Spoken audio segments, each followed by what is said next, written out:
ইসলাম থেকে প্রেসক্রিপশন না নিলে চাঁদাবাজি বন্ধ হবে না, টেন্ডারবাজি বন্ধ হবে না, শুধু দুদকের অফিস থেকে বসে বসে দুর্নীতি দমন করা যাবে না।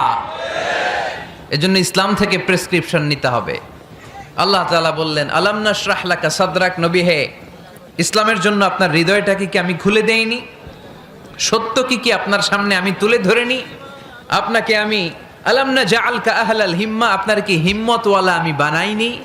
ইসলাম যখন আপনার হৃদয়ে ক্লিয়ার, আপনি বিশাল শক্তির সামনে দাঁড়িয়ে হাজার মানুষের সামনে ইসলামের পক্ষে কথা বলবেন, আপনি কাউরে ভয় পাবেন না। চিল্লায় বলেন ঠিক কিনা?